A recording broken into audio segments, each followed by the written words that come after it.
Magandang araw po sa inyong lahat at sa mga giliw kong tagapakinig. Sa araw na ito ay mapapakinggan po natin ang buhay ng 18 taong gulang na si Rodel. Ang binatang pinagkalooban ng isang agimat ng kulay pulang kabayo. Ano ang misyon na kailangan niyang tuparin? Magtagumpay kaya siya sa pagpuksa sa kampon ng kadiliman? Ano-ano ang mga bagay na matututunan ni Rodel sa pagtuklas ng kakayahan ng kanyang agimat? Matanggap kaya niya ang lihim ng kanyang amang si Mang Philip? Sama-sama po nating pakinggan ang kwento at pakikipagsapalaran ng binatang kutsero na may gabay ng kulay pulang kabayo. Ngunit bago po ang lahat, mga idol, huwag po nating kalimutan mag-subscribe at i-hit ang notification bell sa aking YouTube channel na The Voice Addict at Apong Isaak para sa mas marami pang makapigil hiningang kwentong aswang at katatakutan mula sa mundo ng kababalaghan. Umpisahan na po natin ang kwento. Rodel! Rodel, nasaan ka ba? Rodel! Ano ka ba naman, Marco? Bakit ka ba sumisigaw? Pambihira ka naman tao ka, oh. Dinaig mo pa ang hinahabol ng 10 halimaw, ah. Diyos ko, nandito ka lang pala eh. Kanina pa kitang hinahanap tol eh. Nalibit ko na yata ang buong baryo sa kakahanap sa'yo. Teka, sandali lang. Umayos ka nga muna. Bakit mo ba ako hinahanap, ha? Ano ba kasi yun? O sabihin mo na. Kinakabahan na naman ako sa'yo, eh. Tol, ano kasi, masamang balita. Tsak na mabibigla ka. Kasi, ganito, Ano ba kasing balita ang sinasabi mo, Marco? Sa tono ng pananalita mo, eh. Para bang may nangyari sa pamilya ko, eh. pare ito na nga, huwag ka mabibigla. Kasi si Buddy eh. Bakit, pare? Ano nangyari kay Buddy? Rodel, sumama ka na lang sa akin. Ang hirap ipaliwanag sa'yo eh. Tara na, bilisan mo. Kailangan mo tong makita. Wala nang nagawa ang may 18 taong gulang na si Rodel nang hawakan ang kanyang kamay at hinila siya ng kaibigang si Marco.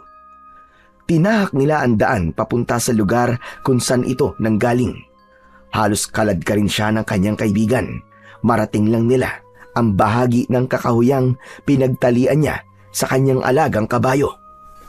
Wala silang imikang dalawa habang mabilis ang kanilang takbo. Bumundol ang kaba sa dibdib ni Rodel. Pakiramdam niya ay merong masamang nangyari kay Buddy. Halos manginig ang buo niyang katawan dahil sa pag-aalala. Ilang saglit lang ang lumipas ay bumungad sa kanyang paningin ang umpukan ng maraming tao.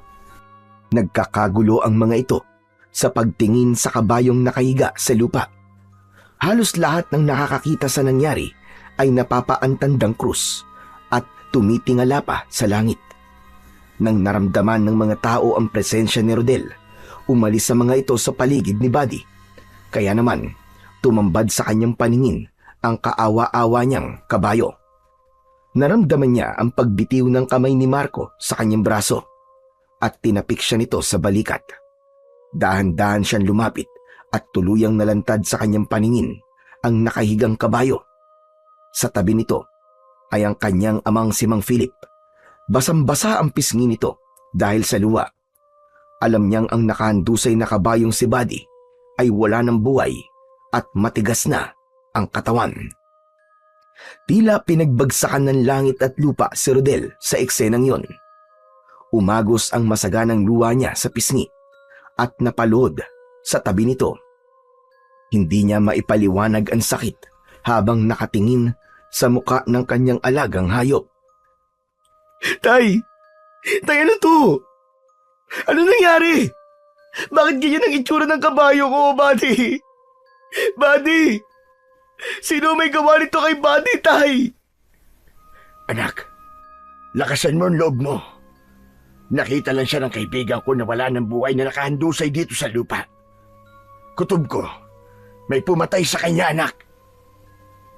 Itay, Bakit nangyari to kay Buddy? Buddy! Sino ang hayop na gumawa nito sa'yo? Tay, wala na akong alagang kabayo. Mga hayop sila! Pinatay nila si Buddy! Umayo ang kanyang amang si Mang Philip at inalalayan siyang tumayo para hindi niya makita ang mga sugat sa katawan ng kabayo.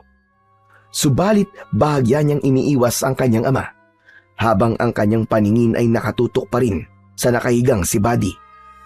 Naliligo ito sa sariling dugo. Dilat ang mga mata at nakalaylay pa ang dila. Pinahirapan muna ito bago pinaslang. Tila gumuho ang lahat para sa kanyang makita ang kalunos-lunos na sinapit ng kanyang kabayo. Simula ng 10 taong gulang pa lamang siya ay kasama niya na ito hanggang sa kanyang paglaki. Kaya masakit para sa kanya na makita ang itsura nito sa ganung kalagayan. Dahan-dahan siyang lumapit at pinagmasdang mabuti ang mga sugat sa katawan ni Buddy. Lumuhod siya sa tabi nito at hinaplos ang nanginginig niyang kamay, ang leeg ng kabayo.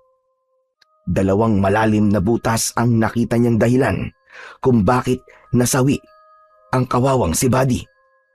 Ang mga tao sa kanyang paligid ay nagmistulang mga bubuyog na nagbubulungan. Kanya-kanyang opinyon ang bawat isa sa posibleng dahilan ng pagkamatay ni Buddy. Ang ilan pang mga tao na nakakita sa sugat ay nagsabing marahil daw ay naiinggit sa kanya ang taong pumatay sa alaga niyang kabayo. Kaya't muling bumakas ang galit sa kanyang mukha. Mabuti akong tao! Matulungin sa kanila! Kaya wala na akong nakikita dahilan para kainggitan nila ako. Bakit ba nila pinatay ang kaawa-awa akong alaga? Wala na si Buddy. Wala siyang kasalanan. Diyos ko, ano kaya pumasok sa isip ng hayop na taong pumatay sa kabayo ko? Napakawala niyang puso. Huwag ko lang makikilala talaga kung sino pumatay sa'yo, Buddy. Dahil patawarin ako ng Diyos. Baka hindi ko alam kung anong magawa ko sa kanya. Huminahon ka lang, Tol. Huwag kang masyado magpadala sa galit mo. May awa ang Diyos. Hindi niya patatakasin ang taong pumatay kay Buddy, maniwala ka. Paano ako hihinahon, ha, Marco? Diyos ko, pinatay ng kung sino man ang kabayo ko nang dahil sa inggit. Katanggap-tanggap ba yun, ha? Sabihin mo, Marco. Alam mo kung gaano kahalaga sa akin ang kabayo kong si Buddy. Para ko na siyang kapatid eh. Pagkatapos madadatnan ko siya rito na patay na, wala nang buhay. Iniisip ko pa lang na habang pinapatay siya ng hayop na yun, pakiramdam ko, tinatawag niya ang pangalan ko. Humihingi siya ng tulong sa akin. Tol, pero wala ako sa tabi niya. Wala akong nagawa, hindi ko siya natulungan. Patay na ang alaga ko. Anak, hindi pa naman tayo sigurado kung sino talaga ang pumatay at may gawa nito sa kanya. Kaya wala tayong ibang magagawa kundi ang bigyan na lamang siya ng maayos na libing. Tayo hindi pwede yun. Gagawin rin po niya sa iba ang ginawa niya sa alaga ko. Kaya kailangan mahuli na kagad ang taong yun. Eh sino nga, anak? Sino nga ang gagawa nito? Hindi tayo pwedeng maniwala sa sinasabi lang ng mga tao. Mahalaga pa rin na sigurado tayo sa sinasabi natin. Kaya mabuti pa. At nakita naman na yan ni Kapitan. Ibaon na lang natin siya sa kakauyan. Bigyan natin ng maayos na libing. Wala na tayong magagawa sa kabayo mo, anak. Patay na siya. Siya nga naman, Tol. Tama ang sinabi ng tatay mo. Hindi natin alam kung ano ba talaga ang totoong nangyari kay Buddy. Kaya hindi tayo maaaring magbitaw ng mga salita na para bang may pinagbibintangan tayo. Hindi mo ba nakikita? Maraming nakakarinig sa sinasabi mo. Hindi kasi kayo nawala ng kalagang kabayo eh. Kaya nasasabi niyo yan. Masakit, Tol. Sobrang sakit. Para na rin noon nawala ng kapatid. Ano ka ba naman, tol? Naiintindihan ko naman kung gaano kasakit ang mga pinagdadaanan mo ngayon. Pero tol, baka mas lalo ka lang mapahamak kung basta ka na lang maniniwala sa mga sinasabi ng mga taong yan. Mas lalo lamang lalaki ang gulo. Kaya tumigil ka na, tol. Huminahon ka lang. Anak, tanggapin na lang natin ang masamang nangyari kay Buddy. Hindi na natin maibabalik pa ang buhay niya. Kahit magwala ka pa, walang mangyayari. Anak, tandaan mo, walang lihim na hindi nabubunyag. Kaya ipaubaya na lamang natin kay Kapitan ang paghahanap sa totoong pumaslang sa kanya. Tila natauhan si Rodel sa mga narinig mula kay Mang Philip na kanyang ama. Masakit man para sa kanya, ang pagkawala ng kanyang alagang kabayo ay wala rin naman siyang magagawa para ibalik pa ang buhay nito. Nagsimula na ring umalis ang mga tao at ang naiwan na lamang ay ang ilang mga kalalakihan na tutulong sa paghuhukay ng lupa para ibaon ang katawan ni Buddy. Samantalang si Mang Philip naman ay nauna nang umuwi para bantayan ang kanyang inang si Aling Mera. 9 na buwan na ang tiyan ng kanyang ina at hindi pwedeng wala itong kasama. Kaya naman, naiwan na lang silang dalawa ni Marco. Pagkalipas ng ilang oras na pagdudukal ng lupa ay natapos din ang paglilibing kay Buddy. Nanatiling nakatingin si Rodel sa libingan nito habang tahimik na umiiyak. Naramdaman niya ang pagtapik ng kamay ni Marco sa kanyang balikat bilang tanda ng pakikiramay nito sa kanya.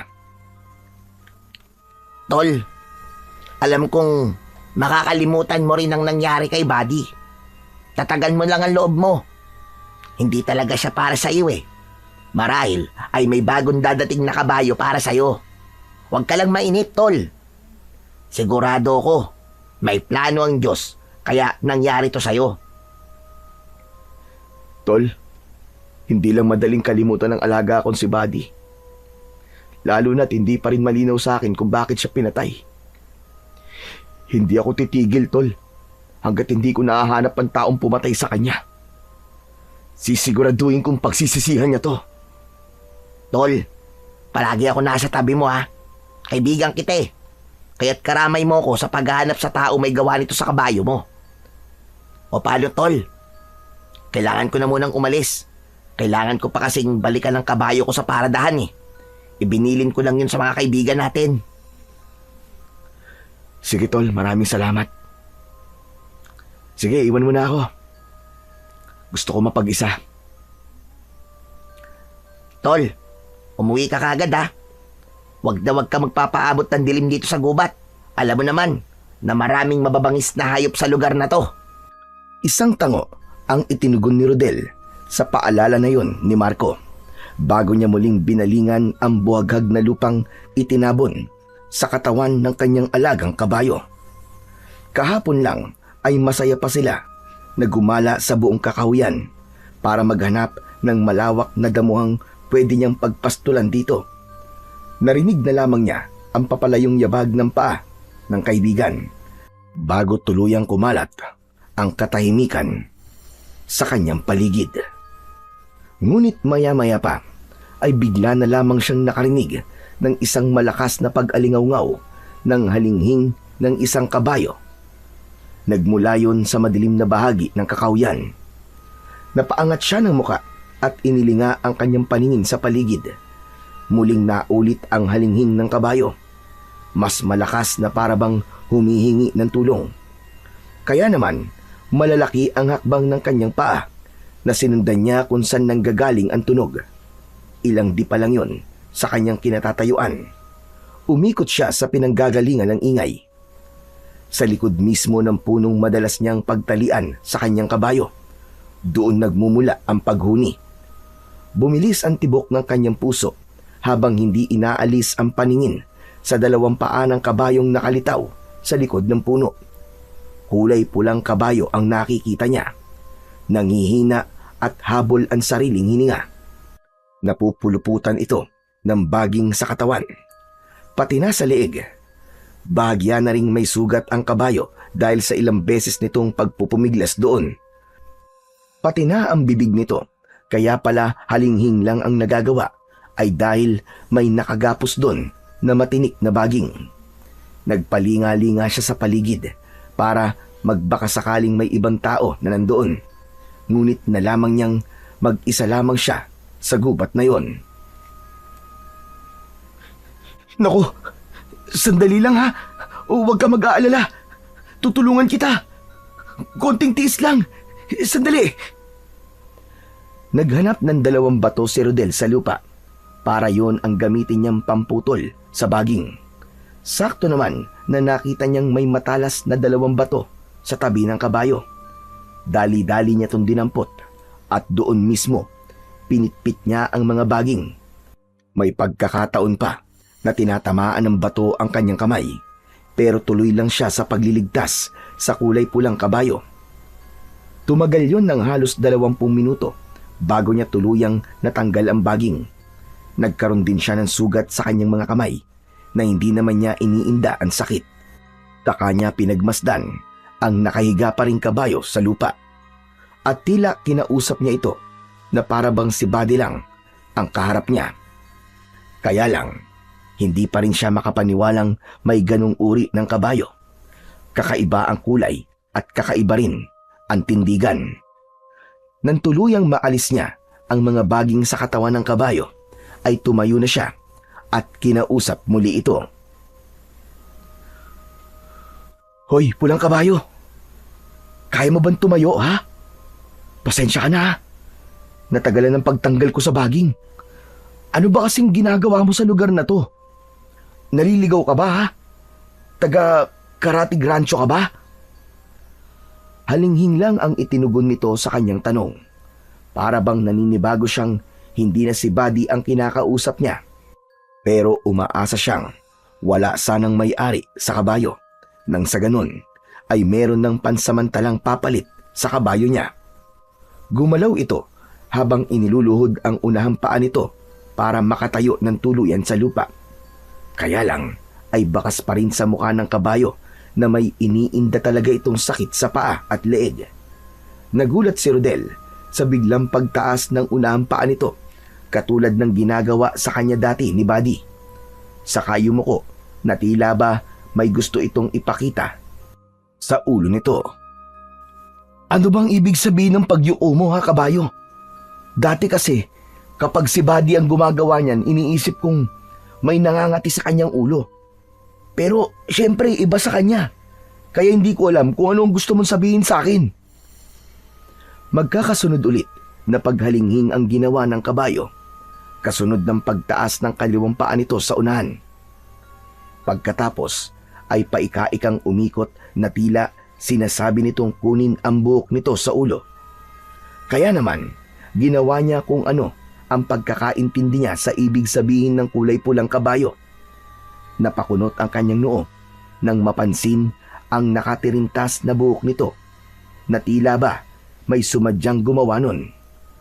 Parang nagbunot lang siya ng tanim ng halaman dahil agad niyang nakuha ang nakatirintas nitong buhok.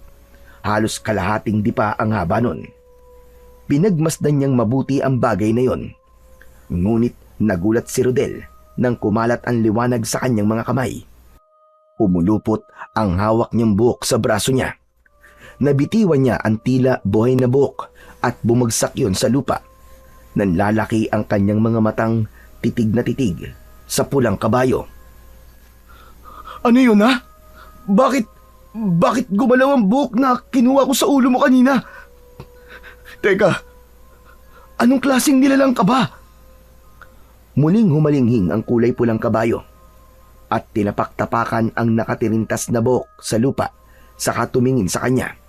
Kaya naman, napilitan siyang damputin yun na para bang may humihila sa kanyang malakas na puwersa para hawakan yun. Yumuko si Rodel at pinagmasdang mabuti ang mahiwagang buhok na nasa lupa. Saktong pagdampot niya ay tila nagkaroon yun ng buhay na pumulupot muli sa kanyang kanang braso. Kahit na anong pagwaksi at pagwasiwas niya sa ere ay hindi na yun natanggal sa kanyang kamay. Takot na takot siya, pakiramdam niya ay para itong ahas na nakapalupot sa kanyang braso. Natatarantang napapatingin siya sa gawi ng kabayong nakatitig lamang sa kanya. Para bang pinag-aaralan din ito ang kanyang galaw. Diyos ko! Ano ba to? Tanggalin mo to, hoy! Pulang kabayo, ano ka ba? Anong ibig sabihin nito? Aray! Tulungan mo akong alisin ang buhok na to sa braso ko! Ano ba to? Nakaramdam si Rodel ng pagbalot ng malakas na liwanag sa buo niyang katawan, habang ang buhok ng kabayo ay nakapalupot pa rin sa kanyang kamao. Kahit na anong pagpupumiglas ang gawin niya, ay hindi niya talaga matanggal ang bagay na yon sa kanyang kamay. Hindi kumikilos ang kulay pulang kabayo para tulungan siya. Lumitaw ang liwanag sa kanyang kamay at bumalot yon sa katawan ng kabayong nakatayo sa kanyang harapan. Naghilom ang mga sugat nito sa binti at leeg. Umangat ang paa nito sa lupa at lumutang sa ere. Taktong paglapat muli ng mga paa nito sa lupa ay nagsalita ito. Bagamat hindi nito ibinubuka ang bibig, alam niyang may tinig siyang naririnig habang nakatingin siya sa mga mata ng kabayo. Tila ba sa pamamagitan ng kanilang paningin ay nagagawa siya nitong kausapin. Sinabi nitong huwag siyang matakot dahil ang agimat sa kanyang braso ay biyayang nagmula sa kulay pulang kabayo. Ito raw ang gabay ng agimat na ibinigay sa kanya. Isang uri ng kapangyarihang magagamit niya laban sa kampon ng kadiliman na maghahasik ng lagim sa kanilang baryo. Kailangan din daw paghandaan ni Rodel ang pagsalakay ng isang pangkat ng mga aswang na uubos sa mga ipapanganak pa lamang na sanggol, at kasama raw ang kanyang ina sa mga dapat niyang protektahan. Anak ng teteng, oo. Nasisiraan na ba ako ng ulo? Resulta na ba ito ng labis kong galit kanina? Muling sumagot ang kulay pulang kabayo. Sinabi nitong huwag niyang baliwalain ang mga sinasabi nito dahil darating na ang pagsalakay ng mga aswang na manananggal. Anak nang, ano ba yan? Ano bang aswang ang pinagsasasabi mo, ha? Hindi ako naniniwala sa mga aswang, kalokohan yon. Isang malaking kalokohan lang yon. Muling humalinghing ang kulay pulang kabayo, ngunit sa pagkakataong yon ay mas lalo itong lumapit sa kanya.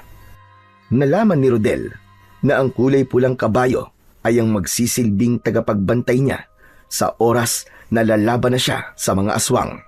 At totoo ang aswang na sinasabi nito. Isang patunay raw na naririnig niya ang sinasabi nito, indikasyon ng malakas na epekto ng agimat sa kanyang katawan. Itigil mo na nga ang kalokohan mo, pulang kabayo!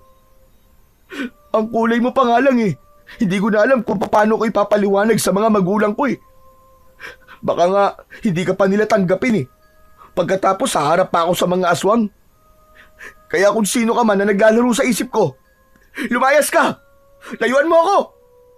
Hindi kita kailangan. Kaya kung pwede, bawiin mo na tong agimat ko no sa braso ko. Saka wag mo madamay-damay ang nanay ko rito ha. Pagkatapos kitang tulungan eh, bibigyan mo ako ng parang sumpa. Problema lang naman ang hatid dito sa buhay ko eh. Tila nainis sa kanya ang kulay pulang kabayo at sinipa siya nito ng bahagya. Ngunit natumba pa rin siya sa kanyang kinatatayuan at tinitigan siya nito ng masama sa kanyang mga mata. Nakita niya ang refleksyon ng kanyang sarili sa mga mata nito.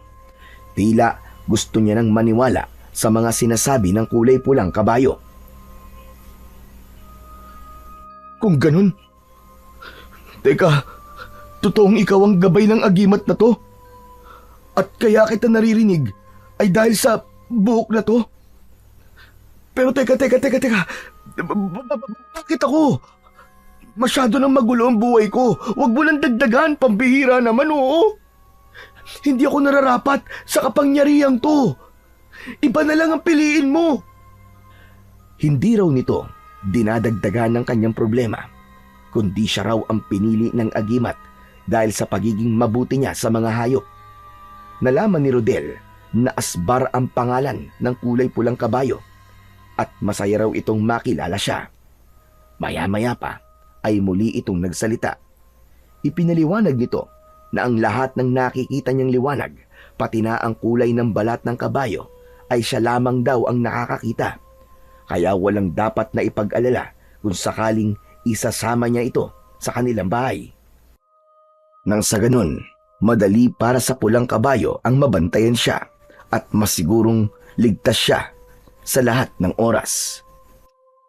Manganganib daw ang buhay ng bagong tagapangalaga sa agimat. Paano yan? Makakatanggi pa ba ako? Nabanggit mo nang nasa panganib din ng nanay at kapatid ko. Hindi ko lang alam kung anong sasabihin sa akin ni tatay. Natiti akong magugulat silang lahat dahil nagkaroon kagad ako ng kabayo na kapalit ng alaga kong si Buddy. Muling umalingaw-ngaw ang malakas na paghalinghing ng kabayo, kasabay ng pag-angat ng dalawang paa nito sa unahan. Batay sa kilos nito, sinabi ng kabayo na hindi raw tao ang may gawa sa pagkamatay ng kabayo niya. Kagagawan daw ito ng isang aswang na manananggal. Kaya naman, napatayo si Rodel at matagal na napatitig sa mga mata ng kabayo. Magsasalita pa sana si Rodel nang biglang sumulpot sa kanyang likuran ang kaibigan niyang si Marco. Nakaawang ang bibig nitong titig na titig sa anyo ng kabayo. Nag-aalala siyang baka narinig nito ang mga pinag-usapan nila. Oh, Marco! Kanina ka pa ba dyan? Hindi, tol. Kakadating ko lang. Grabe ka, tol. Hanep, ang ganda ng kulay itim mong kabayo, ah. Wow, ang pogi naman. Nakahanap ka kagad ng kapalit ni Buddy, ah. Ha? Kulay itim na kabayo ang tingin mo sa kabayong yan? Oo naman, bakit? Hindi mo ba nakikita ang kulay niya? Grabe, tol. Hindi ako makapaniwalang makakabili na kagad kayo ng bagong kabayo. Nag-aalala pa naman ako sa'yo kanina. Kasi akala ko nagluluksa ka pa rin sa pagkawala ni Buddy. Yung pala, bumili ka na kagad ng bago mong kabayo. Tol, nagkakamali ka sa iniisip mo. Anong nagkakamali ang sinasabi mo, Rodel? Magiging sikat ka na naman dahil sa matikas mong kabayo. Yun ang panigurado. Saka lang naalala ni Rodel ang buhok na nakapalupot sa kanyang kamay. Kaya mabilis niya yung itinago sa kanyang likuran. Subalit hindi naman yun nakaligtas sa paningin ni Marco. Uy! Teka sandali lang, tol. Ano yung tinatago mo sa likod mo, ha? Ha? Wala to. Anong wala? Halata naman sa'yo na may tinatago ka sa likod mo, ha? Patingin nga. Ano ba yan? Baka naman nabasag na yung kabao mo dahil sinuntok mo mga puno rito. Pambihira ka, ba't ko naman gagawin yun, tol?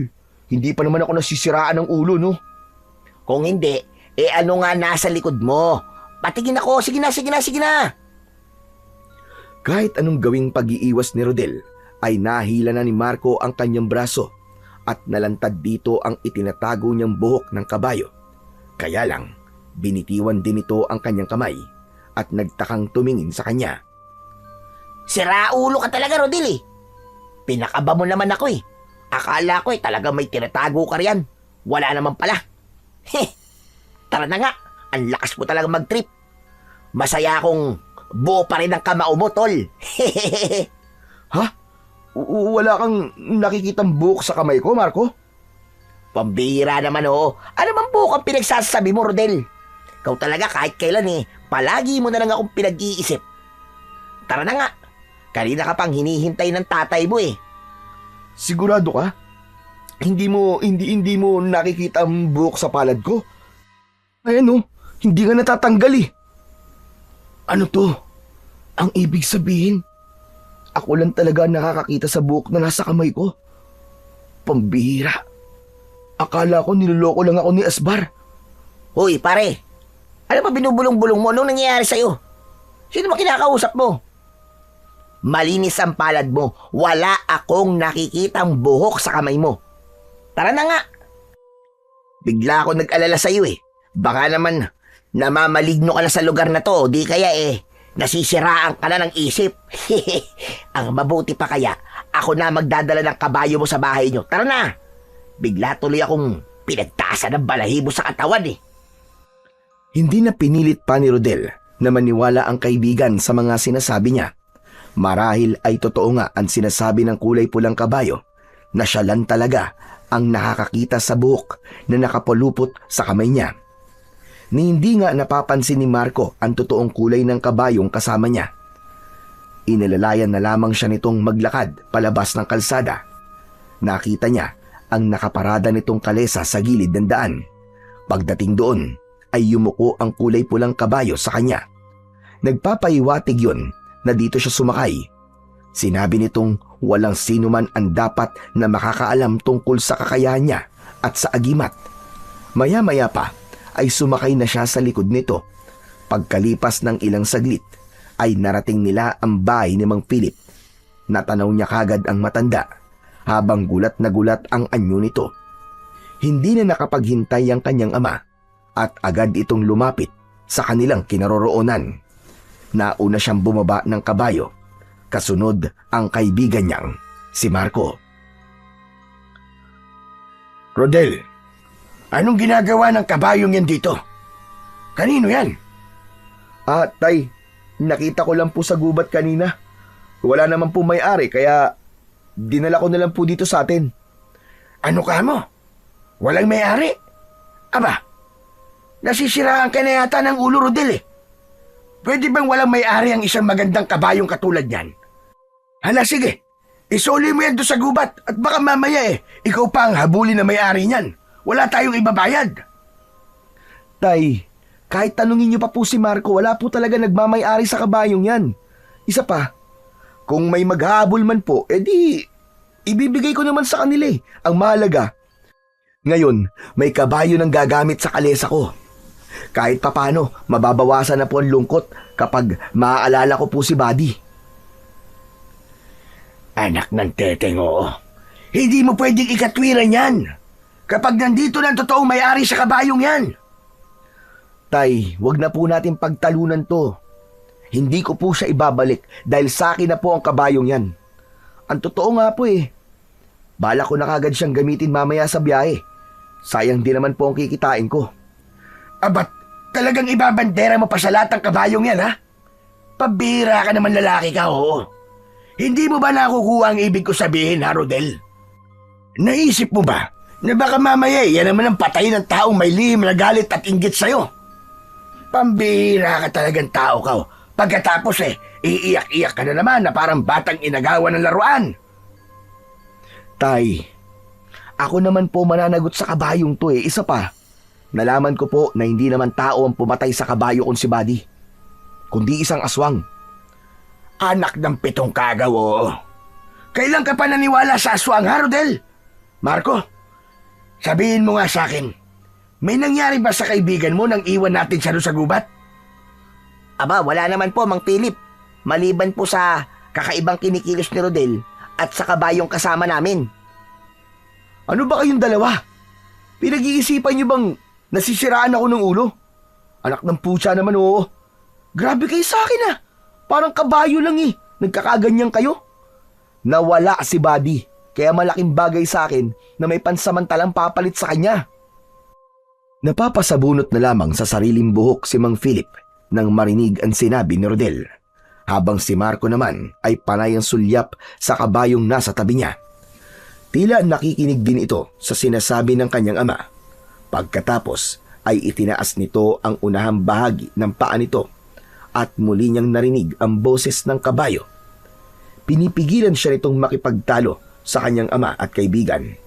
Hayaan lang daw niya na magalit ang kanyang ama dahil kailangan niyang magtiis para mailigtas ang kanyang mga magulang. Nararamdaman daw nitong nalalapit na ang paglusob ng mga aswang sa baryo. Aalis din daw si Asbar kapag natapos na ni Rodel sa kanyang misyon. Tila wala nang nagawa si Mang Philip para pigilan pa si Rodel. Ay nako, sumasakit ang ulo ko sa'yo. Bahala ka nga. Basta, hindi ako madadamay sa kabayong yan, Rodel, ha? Pabihira, oo. Marami na nga tayong problema eh. Dadagdag pa ang kabayong yan. Bahala ka sa buhay mo. Mabilis na tumalikod sa kanila si Mang Philip. Kaya naman, si Marco na lang ang naiwang nakatayo sa tabi niya. O paano, tol? Kailangan ko na rin umalis eh. Ikaw na ang bahalang magpasensya sa mga sinabi ko, ha? Nagsabi lang naman ako ng totoo kay Mang Philip eh. Dahil naninibago ako sa mga kinikilos mo. Para bang may inililihim ka sa akin? Yun lang din kasi ang napapansin ko sa'yo, tol. Biruin mo, saglit lang kitang iniwan sa gubat na yon pero parang may nagbago na kagad sa'yo. Basta, ang hirap ipaliwanag. Pero alam mo naman palagi kitang sinusuportahan sa lahat ng magiging desisyon mo sa buhay mo eh. Maraming salamat, tol ha. Hindi lang talaga mawala sa isip ko kung paano namatay si Buddy. Kaya naman, sabi ka kung magkaroon muli ng bagong kabayo. Na kahit papano makalimutan ko mga nangyari sa kanya. Pero tol ha, paalala lang, bilang kaibigan mo, iwasan mo muna magkaroon ng kabayo. Kasi baka mamaya niyan maulit lang yung mga nangyari kay Buddy. Hindi pa rin kasi mawala sa isip ko yung may posibilidad na baka nga may totoong naiinggit sa'yo. Kaya mag-iingat ka, tol. Siya ang dapat na mag-ingat sa akin, tol. Dahil sa oras na malaman ko kung sino talaga ang pumatay sa kabayo ko, humanda siya. Dahil gagawin ko rin sa kanya kung anong ipinalasap niya kay Buddy. Pero hindi pa rin mawala sa isip ko na baka hindi tao ang gumawa nun sa kanya, kundi isang aswang. Parang malabo naman yatang mangyaring may aswang sa baryo natin, tol. Sa tagal ko na nakatira rito, wala pa akong nababalitaan na may umaataking nilalang dito. O paano? Kailangan ko na talagang umalis. Hindi pa naman ako nakapagpaalam ng maayos kay nanay. Magkita na lamang tayo mamaya sa paradahan ng mga kalesa. Sige, tol. Gusto kong subukang gamitin si Asbar para malaman ko kung pwede na siyang pumasada. Tangulang ang itinugon ni Marco sa sinabing yun ni Rodel. Pagkatapos ay nagmamadali na itong sumakay sa kalesa. Naiwan silang dalawa ni Asbar na tila nakikiramdam sa paligid. O ano? Anong masasabi mo, Asbar? Tama ba tong plano mong pumalit kay Buddy? Hindi kaya magtaka mga kaibigan ko sa pagkakaroon ko ng bagong kabayo? Humalinghing ang kabayo at ginalaw-galaw ang ulo nito sabay tulak sa kanyang likod. Sinabi nitong ang mga tao sa paligid niya ay huwag niyang pagkakatiwalaan dahil ang mga aswang ay may kakayahang mag-anyong pangkaraniwang tao. Kaya sa palagay nito ay tama lamang na ituloy ang pagiging kutsero ni Rodel at magpanggap na parang walang nangyari. Sa ganung paraan ay mahuhuli niya ang totoong pumatay sa kanyang kabayo. Bakit hindi ko naman pagkakatiwalaan ng mga taong nasa paligid ko? Kaibigan ko sila at magulang. Ay naku, tara na nga muna. Magpahinga ka sa ilalim ng puno at iahanda ko naman ang kalesa mo. Muling sinulyapan ni Rodel ang kanyang kamay. Naroon pa rin ang buhok ng kulay pulang kabayo na si Asbar. Totoong siya lang ang nakakakita sa bagay na yon, maging sa totoong kulay ng kabayo niya. Bigla naman siyang natigilan sa kanyang pagakbang nang mapako ang kanyang paningin sa kanyang ama na nakasilip sa bintana. Kasama nito ang kanyang ina na hinihilot-hilot ang tiyan na tila nagsisimula na yon sumakit. Kanina pa pala siyang pinagmamasdan ng kanyang ama at ina. Kaya naman ay nagkunwari siyang hindi siya apektado sa paraan ng pagkakatitig ng mga ito sa kanya. Pagkalipas ng ilang oras na paghahanda niya sa kalesa, ay tagumpay niyang nailagay ang kalesa sa katawan ni Asbar. Papunta sila sa paradahan ng kalesa upang magsimula ng panibagong hanap buhay. Hindi na lamang niya papansinin ang mga sasabihin ng mga kasamang kutsero. Pagdating niya sa establero, ay natanaw niya kagad ang kaibigang si Marco. Tila hinihintay siya nitong dumating. Napako naman ang kanyang paningin sa unahan nito dahil sa mga babaeng nakatitig sa kanya. Nagtataka ang mga tao sa pagkakaroon niya ng kabayo, kaya nagsimula ang bulong-bulungan na hindi naman niya pinansin. Nakakunot ang kanyang noo nang bumaba siya sa kalesa. Agad na lumapit sa kanya si Marco. O tol, mabuti naman at dumating ka na. Kanina pa sila naghihintay sa'yo eh. Sa kalesa mo raw sila sasakay. Ano? Sino sila? Yung mga babaeng yun ba? Aba, bakit naman daw sa akin? Ang mabuti pa kaya, Sila na lang ang tanongin mo, Rodel. Marami ang nasa unahan ng pila, oh. Pero ang gusto talaga sa kalesa mo sumakay. Sige na, lapitan mo na. Nilapitan ni Rodel ang 4 na babaeng nakatayo sa unahan ng upuang gawa sa kahoy. Mukhang kanina pa ngang naghihintay ang mga ito sa kanya. Narinig naman niya ang mga bulungan ng kutserong nandoon. Sinabi ng mga ito na swerte raw siya at babae na raw ang naghihintay sa kanya. Sabay tawanan. Pero wala naman daw masama kung siya ang pinili ng mga babae na magatid sa baryong gustong puntahan ng mga ito. Kaya wag daw siyang mag-alala. Kasunod ng pakikiramay ng mga ito sa nangyari sa kanyang kabayo. Saktong paglapit niya sa magandang babae ay nagsalita kagad ito habang titig na titig sa mukha niya. Hindi niya kilala ang mga babae, kaya labis ang pagtataka niya kung bakit siya ang hinahanap ng mga ito. Miss, hinihintay niyo raw ako? Oo, kuya. Ikaw ba si Rodel? Oo, ako nga. Teka, bakit kilala mo ako? May nagrekomenda kasi sa amin eh. Sa kalesa mo raw kami sumakay. Maayos ka raw magpatakbo ng kabayo. Saka, medyo malayo kasi ang pupuntahan naming baryo eh. Ganon? Pero, sino ba nagrekomenda sa akin sa inyo? Nakakahiya naman kasi sa mga ibang kutsero na nandito eh. Mamaya pa kasi ang pila ko eh. Nakakahiya naman kung ako ang mauuna sa kanila, di ba? Pasensya na, pero si Lola Iska nagsabi sa amin na ikaw lang daw ang pumapasada sa baryong pupuntahan namin. Kaya huwag ka na mag-alala dahil kinausap ko na mga kutsero nandito at pumayag naman sila. Ano, si Lola Iska ba ka mo? Talaga bang sinabi niya yon? Teka, saan ba dapat ang punta nyo? Sa baryo ng Sampoldo. May mga kasama ako, 4 kami mga babae.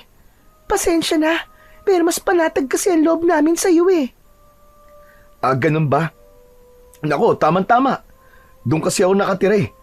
Saang banda ba sa baryo ng Sampoldo? Kilala mo ba si Lolo Greg? Ha? Medyo liblib ang baryo namin eh. Kaano-ano niyo ba si Lolo Greg? Lolo ko siya. Magbabakasyon lang kami ng mga kaibigan ko. May hahatid mo ba kami? Oo naman. Nag-aalala lang kasi ako na baka mahirapan kayo sa pagpunta sa bahay ni Lolo Greg. Nasa gitna kasi ng kakahuyan ng bahay ng matandang yun eh. Nako, sanay na ako sa lugar na yon. At totoo, pagkatapos mamatay ni nanay, lumaki ako sa pangangalaga ni Lolo Greg. Ganun ba? O sige, tawagin mo na mga kasama mo, miss, para makaalis na tayo. Marisa ang pangalan ko. Naiilang naman ako sa pagtawag mo sa akin ng miss. Mukha kasing mas bata ka pa sa akin eh. Mukha nga, 18 taong gulang pa lang ako eh. Ikaw ba? Sabi ko na nga be, 22 taong gulang na ako. Bali, 4 na taon pa lang ang agwat natin sa edad, ano? Sige, tatawagin ko na sila, Rodel. Tangulang ang itinugon ni Rodel kay Marisa nang umalis ito at tumalikod sa kanya. Maganda ang babae, maputi, matangkad at may biloy sa tigkabila ang pisngi. Kaya hindi niya masisisi ang mga kalalakihang kutsero na hindi mapatingin sa magandang si Marisa. Mas lalong nagkagulo ang mga kalalakihan nang lumapit sa kanya ang 3 pandalaga. Magaganda rin ang mga ito, lalo na kapag ngumingiti. Batay sa pananamit ng mga ito, parang lumaki ang mga ito sa syudad. Maya-maya pa ay biglang nagsalita si Marisa. Nakangiti ito sa kanya na tila ba nang aakit ang mga mata, habang ang alon-alon nitong buhok ay nililipad ng hangin. Kaya naman, nalalanghap niya ang natural na bango ng dalaga. Hindi pa ba tayo aalis, Rodel? Tulala ka na kasi dyan eh. Saka lang napansin ng binata na nakangiti na rin ang 3 mga dalaga habang nakatingin sa kanya na tila ba nagbubulag-bulagan pa at nagpapapungay rin ng mga mata. Hindi niya alam kung bakit parang hindi siya nagsasawang tumingin sa mga muka ng babaeng nasa harapan niya. Mabilis namang lumapit si Marco na hindi napigilan ang sarili na bumulong sa kanya. Hoy, grabe ka, tol. Hindi mo naman sinabing marami ka palang kilalang mga babae. At ang gaganda nila. Ipakilala mo naman ako sa isa, oh. Sus, ikaw talaga. Umiral na naman ang pagiging babaero mo. Hindi ko rin kilala ang mga yan. Si Lola Iska nagsabi sa kanilang sa kalesa ko sumakay. Teka, sandali lang.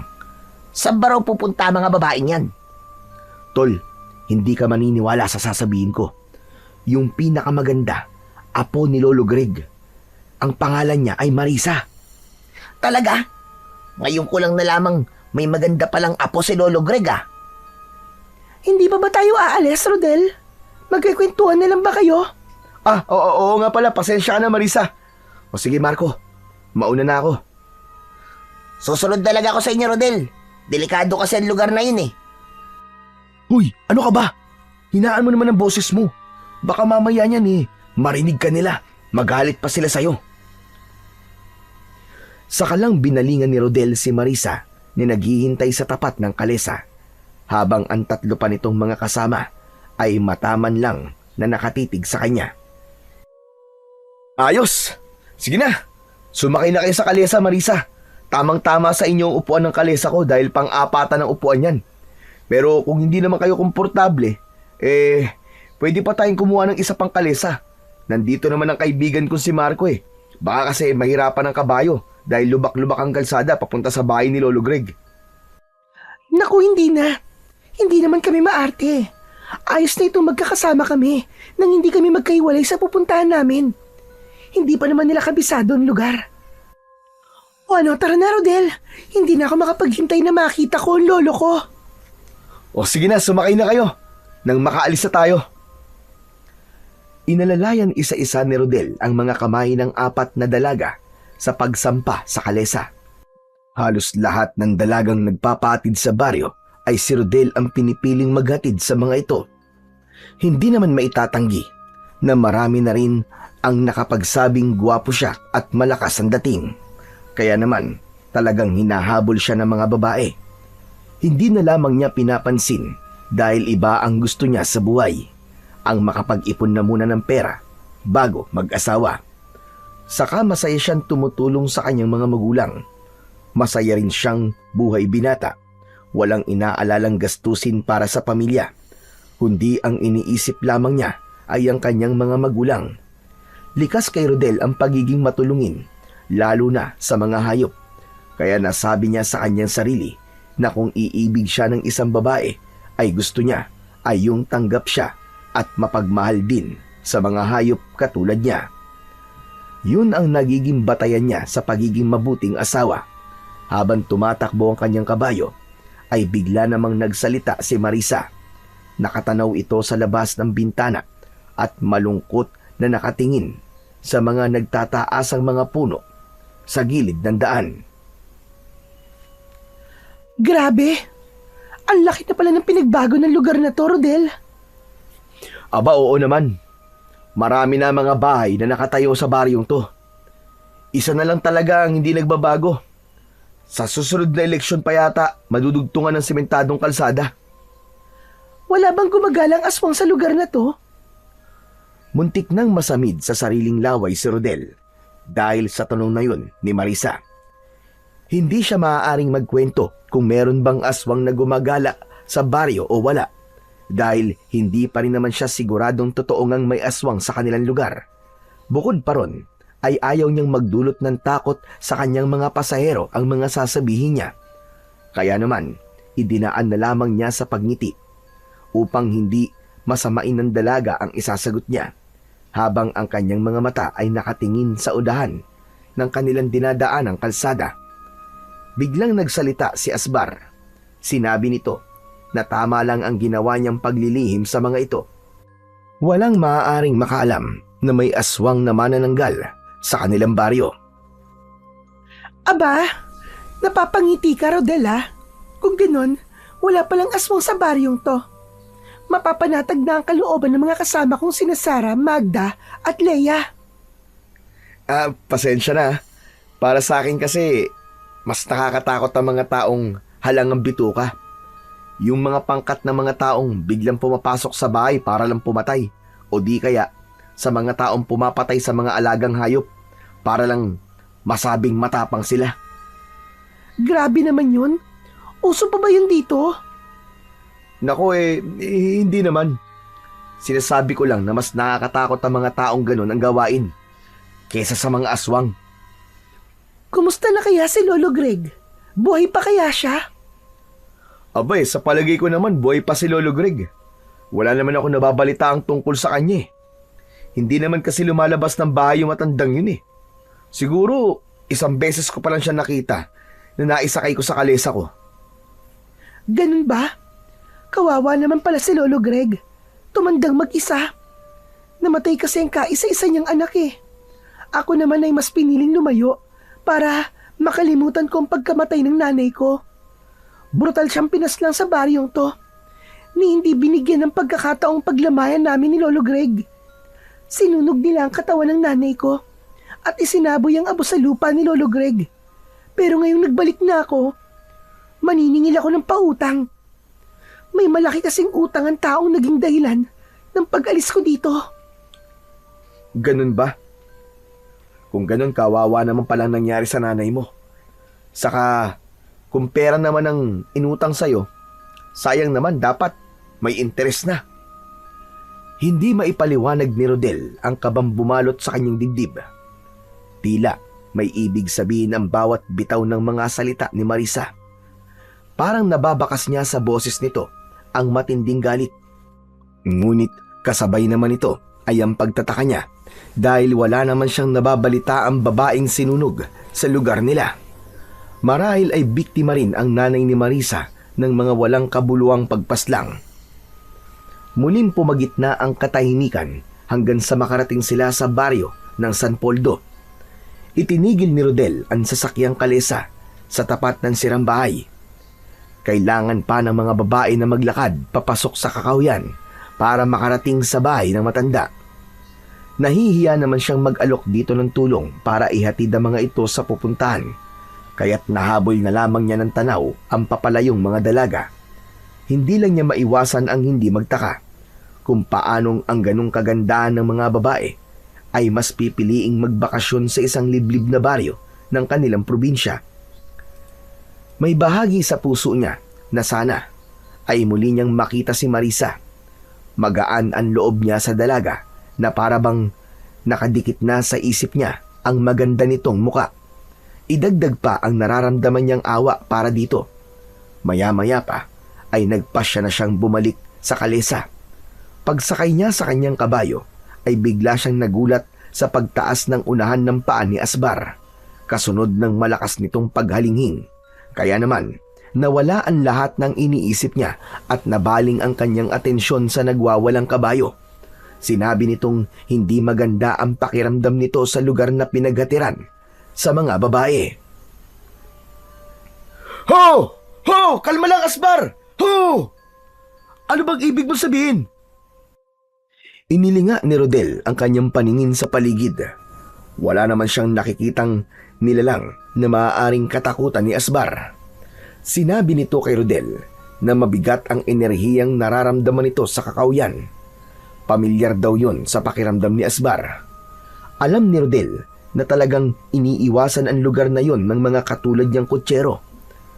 Mabanggit pa lamang ang pangalan ni Greg ay umaatras na ang mga kutsero dahil madalas napapabalitang miyembro ng kulto ang matanda, kaya walang nangangahas na lumapit sa lugar na yon. Hindi naman niya akalain na pati pala ang mga kabayo ay takot din sa bahaging yon ng kalsada. Oo na, Asbar. Huwag ka na mag-alala. Saka bakit ka ba natatakot? Nakalimutan mo na bang hawak ko ang agimat? Basta huminahon ka na lang. Pati ako'y kinakabahan tuloy sa'yo eh. Isa pa, kanina ko pa rin nararamdaman ang bigat ng enerhiya sa lugar na to. Hindi naman ako nagulat dahil dati nang kinakatakutan ng lugar na to eh. Kaya lang hindi ko maiwasang hindi mag-alala sa mga dalagang nagpatid sa atin.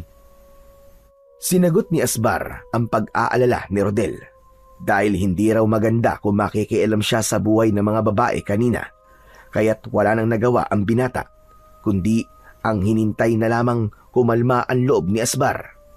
Bago sila umalis sa lugar na yon, ilang minuto ang lumipas ay nagdesisyon si Rodel na wag na munang pumasada ng kalesa. Ipapahinga na muna niya ang kabayo niyang si Esbar.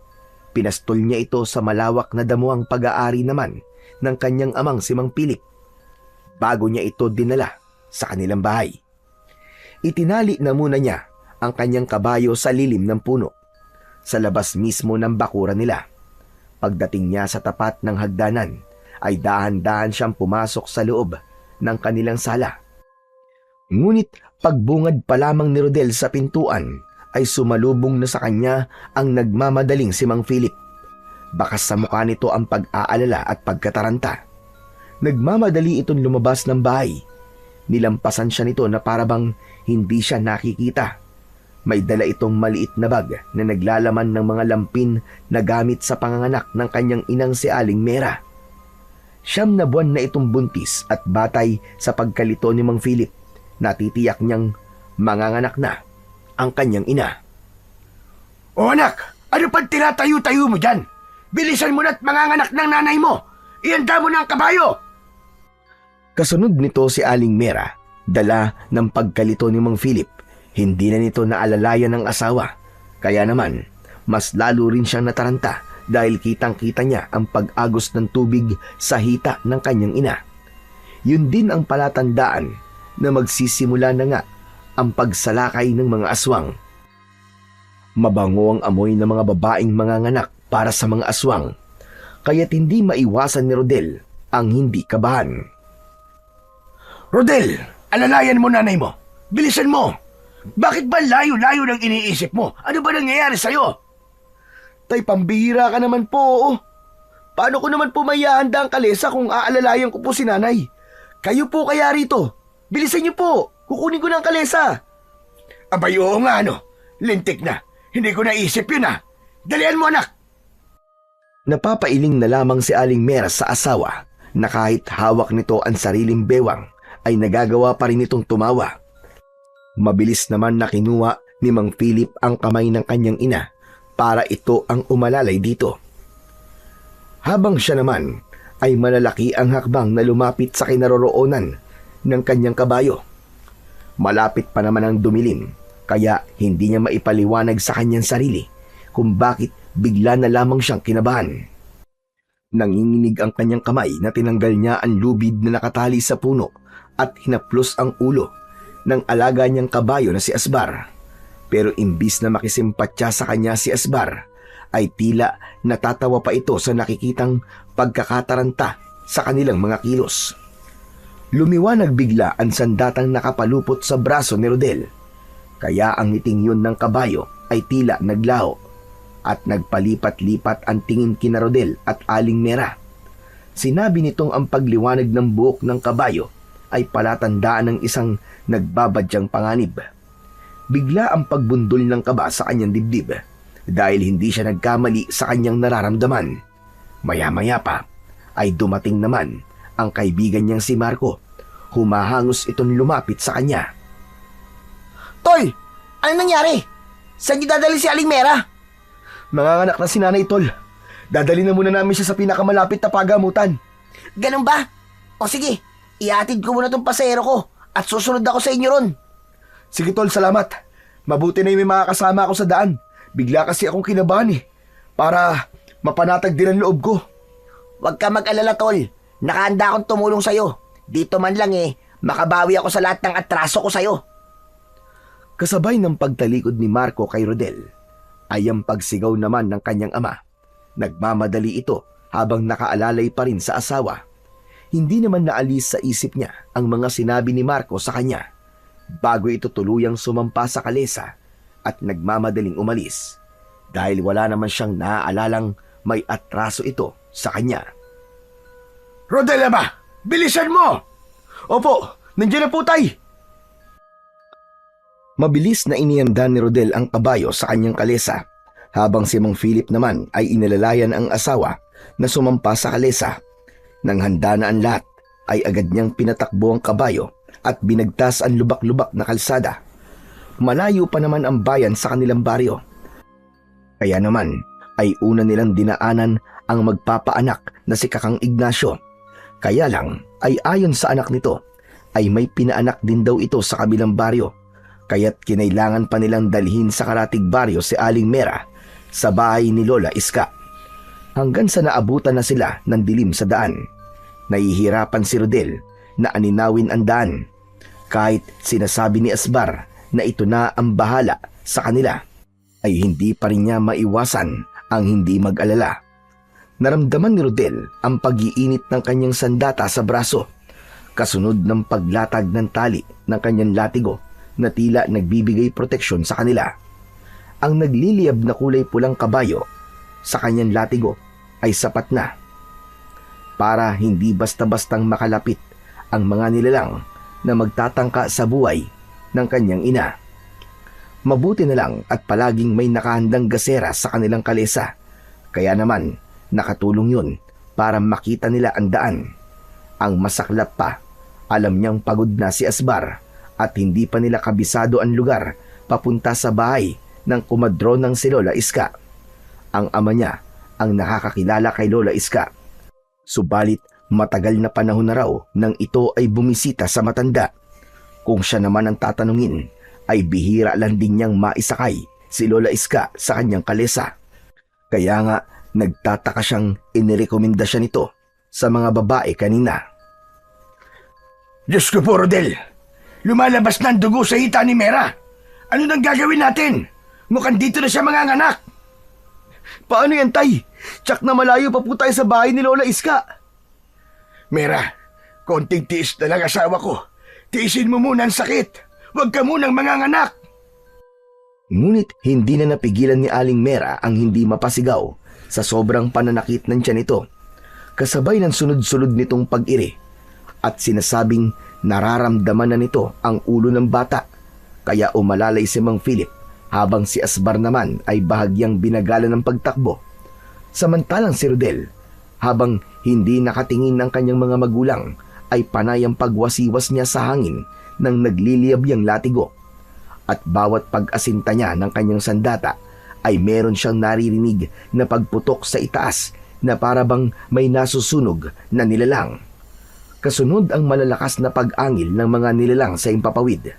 Maya-maya pa ay bigla silang nakarinig ng malakas na paghuni ng isang malaking ibon sa impapawid.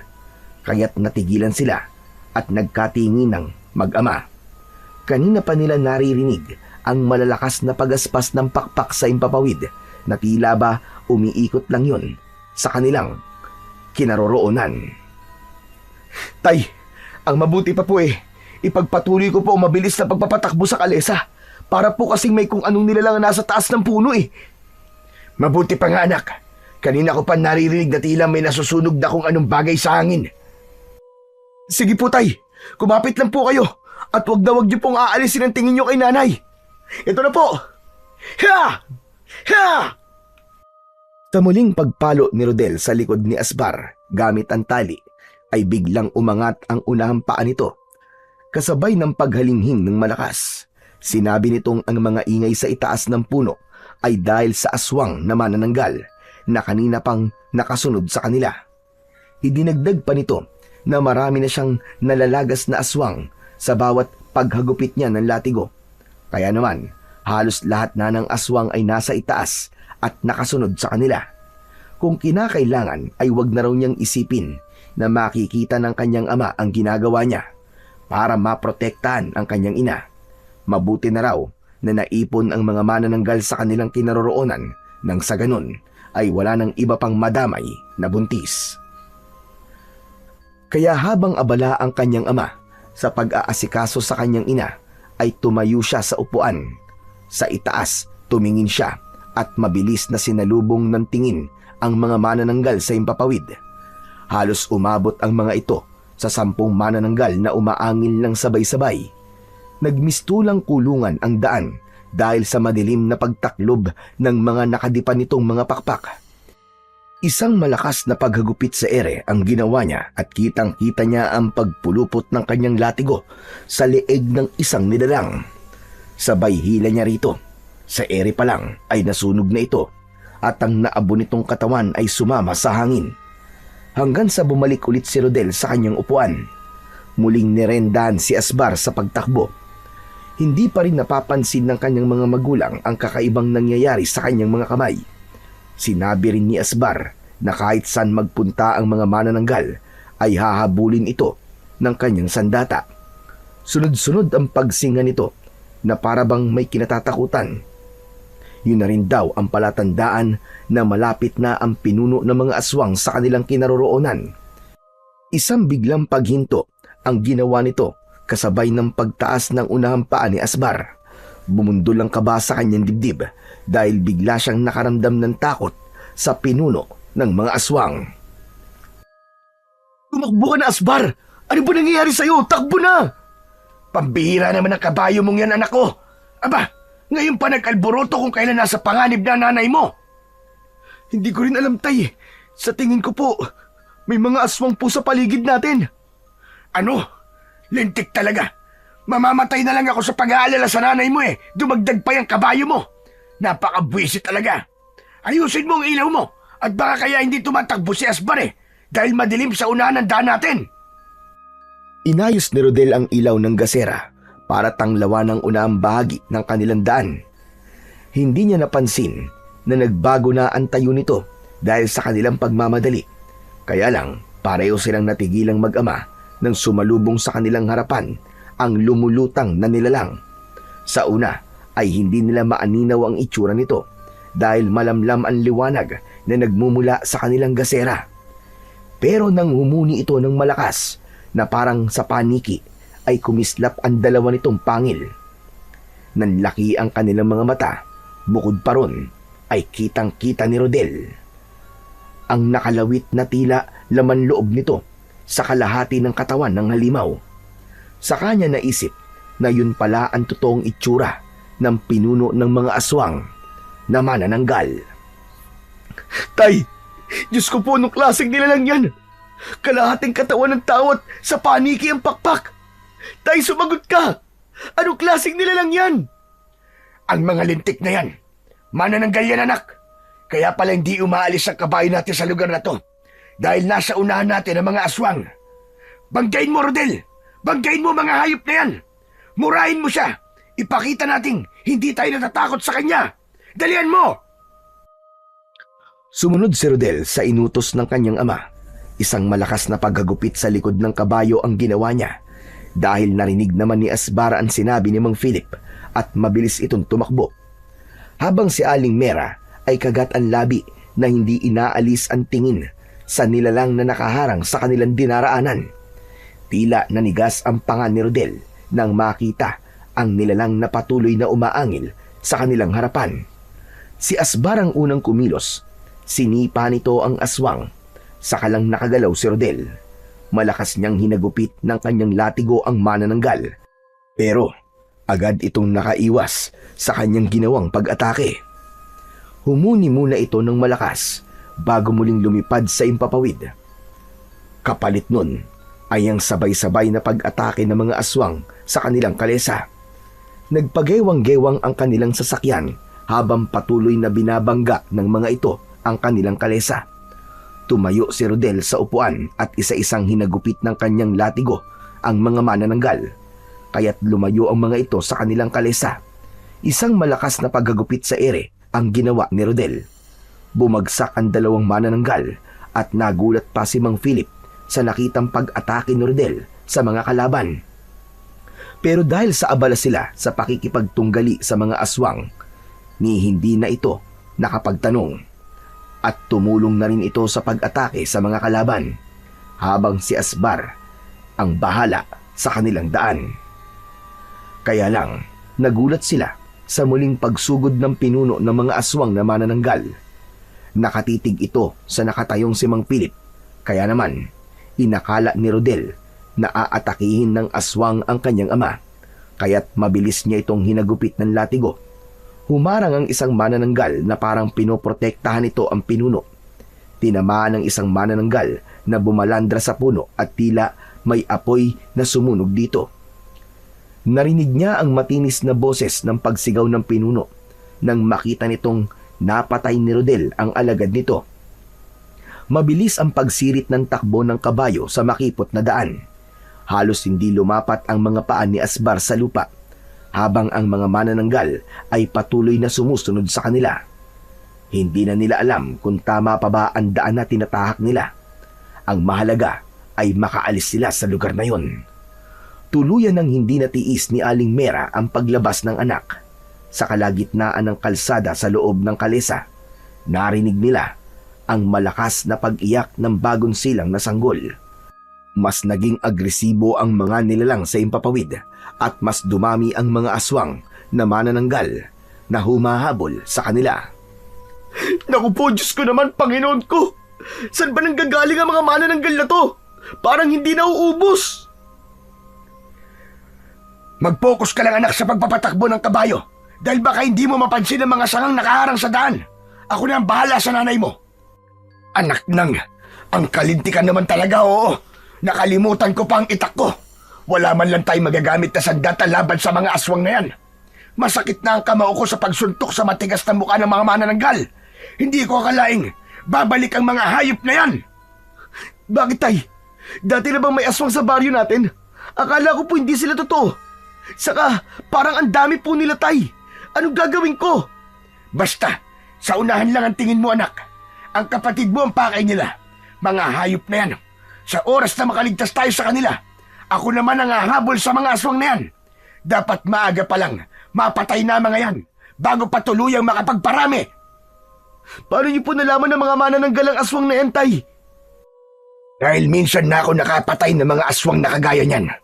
20 taon nang nakakalipas. Kaya akala ko, naubos ko na ang mga lintik na yan. Mahirap patayin ng mga manananggal. Kailangan mo pang humanap ng maiwagang buhok ng kulay pulang kabayo.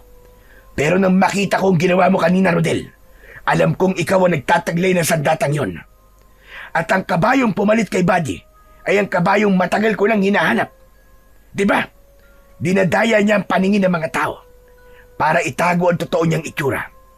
Kaya sa ngayon, masaya akong nagkataon na napuntayan sa'yo. Pinoproteksyonan niya tayo laban sa mga aswang. Hindi ko siya kagad nakilala nung una kong makita si Asbar. Pero sa ngayon, sobra akong nagpapasalamat sa pagbabalik niya. Dahil alam po kasi ni Asbar na muling sasalakay ang mga aswang na manananggal. Teka, tay.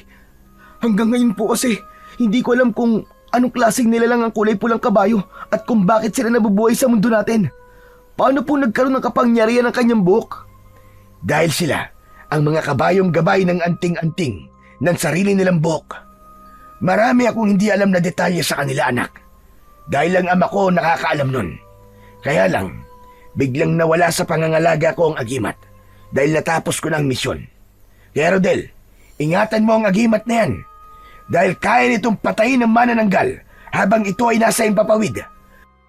Maaari ring ituro ng gabay na pulang kabayo ang kinaroroonan ng kalahating katawan ng manananggal. May paniniwalang unahin mo munang patayin ang kalahating katawan nila para wala nang balikan ang kalahating katawan na nasa Impapawid. At sa pagsapit ng umaga, ang mismong sikat ng araw ang papatay sa kanila. Umalingaw-ngaw muli ang malakas na iyak ng kapatid ni Rodel.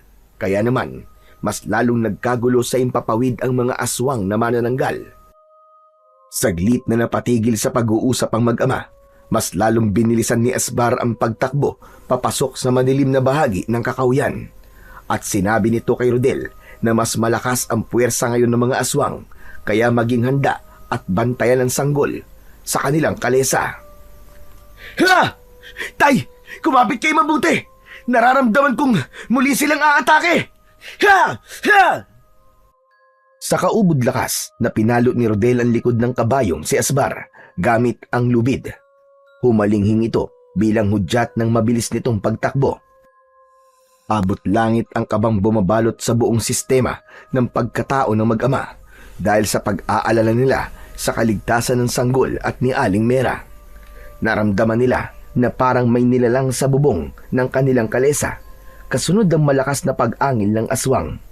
Mas hinigpitan ni Rodel ang pagkakakapit sa kanyang hawak na lubid na parabang dito siya humuhugot ng lakas, habang ang kanyang latigo ay nakasuporta sa kalesa upang hindi makalapit ang mga manananggal sa kinaroroonan ng mag-ina. Ngunit bigla silang natigilan nang biglang nagsalita ang aswang. Bakas ang matinding galit sa tono ng boses nito. Hindi na kayo makakatakas sa akin! Papatayin ko kayong lahat! Lalo na ang bat niyo! Ibigay ko sa akin ang sanggol na yan nang hindi na kayo mahirapan! Hayop ka! Umalis ka sa bubong ng kalesa namin! Sa oras na magkaroon ako ng pagkakataon, ako mismo ang papatay sa iyong halimaw ka! Katulad ba ng pagpatay mo sa nanay ko?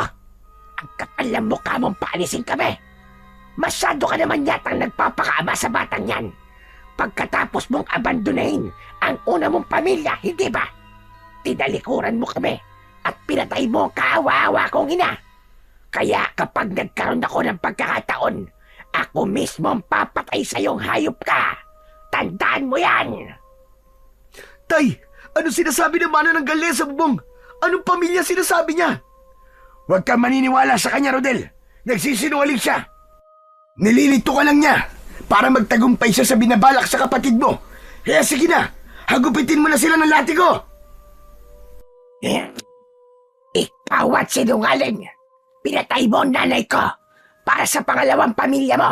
Kaya naman, ako mismo ang papatay sa inyong lahat at wala akong ititira. Magbabayad kayo sa buhay na kinuha nyo sa akin! Biglang nalito si Rodel sa kanyang mga narinig tungkol sa kanyang ama. Pero sa lahat, si Aling Mera ang nasaktan at sinabi nitong totoong may naunang babae sa buhay ng kanyang ama. Kaya may posibilidad na ang aswang na nasa bubong ng kanilang kalesa ay kapatid niya. Subalit hindi siya kagad naniwala. Imposibleng magkaroon siya ng kapatid na aswang. Wala akong pinatay, maliban sa aswang. Kaya imposibleng sinabi mong halimaw ka. Bilisan mo, Rodel. Ginagamit ng aswang na yan ang nakaraan ko para magtagumpay siya. Huwag ka maniniwala sa mga sinasabi niya. Hindi ko rin po matatanggap na may kapatid akong aswang, Tay. Binibilisan ko na po ang pagpapatakbo sa kabayo. Basta't kumapit po kayo na mabuti ni nanay. At yakapin niyo maigpit ang kapatid ko. Paliliparin ko sa bilisang kabayo kong to. Ha! Ha! Ha! Daan-daan lang, anak, ang paggagupit ng latigo sa likod ng kabayo. Malalim ang sugat ni Asbar. Baka manghina siya at maabutan tayo ng mga aswang na umahabol sa atin. Parang hindi sila napapagod lahat at desperadong makuha talaga ang kapatid mo. Hindi na kayo makakatakas sa amin. Ito na ang katapusan ng mga amang walang silbi. Mga inutil! Tumigil ka! Kung totoo nga na kita, hindi ka magiging masamang kagaya mo. Aalamin na muna niya kung bakit kami nagkaiwalay ni Linda. At ikaw, hindi kita anak. Wala akong anak na manananggal. Sige, Rodel, bilisan mo pa! Opo, Tay. Protektahan niyo po si nanay. Kailangan matanggal ang pagkakakapit ng mga hayop na yan sa bubong natin. Ha! Ha! Ha! Napansin ni Rodel na parang binubutas ng manananggal ang bubong ng kalesa. Kaya naman, bigla niyang kinabig sa kabilang direksyon ng daan ang kabayo. Habang ang ibang mga manananggal ay nasa himpapawid at patuloy silang sinusundan. Maya-maya pa, naramdaman naman niya ang pagbaba pa ng isang manananggal. Pinagtulungan ng mga ito na butasin ang bubong, kaya mas lalong natatarantang pinalo ulit ni Rodel ang likod ni Asbar. Ni hindi ito dumaing dahil bawat sugat na lumalatay sa katawan ng kabayo ay mabilis na naghihilom. Kaya naman, bigla nitong itinaas ang unahang paa at nahulog ang dalawang manananggal mula sa bubong. Ang galing mo, Asbar! Nahulog ang mga halimaw na yun sa bubong! Ha! Ha! Saan kayo pupunta? Sige mga kasama, sirain ang kalesa at patayin ang kabayo! Muling sumirit sa pagtakbo ang kabayo papunta sa kabilang daan ng baryo, habang panay pa rin ang linga nila sa paligid at sa hulihan ng kanilang daan. Kaya't kitang-kita niya ang isang manananggal na muling nakakapit sa huliang kahoy ng kanilang kalesa. Papaakyat na ito para kunin ng kanyang kapatid. Buong tapang naman na magkakasunod na pagsuntok sa mukha ng aswang ang ginawa ni Mang Pilip. At dahil dalawang kamay ang gamit ng manananggal sa pagkahawak sa kahoy, sinalo nito lahat ang malalakas na suntok ng kanyang ama. Kaya't nakabitaw ito at muling umalingaw-ngaw ang ingay ng pagaspas ng pakpak ng aswang. Tay! Nay! Ayos lang po ba kayo dyan sa likod? Sa unahan ka lang tumingin, anak. Ako nang bahala dito. At baka maaksidente pa tayo. Maraming mga aswang na umahabol sa atin.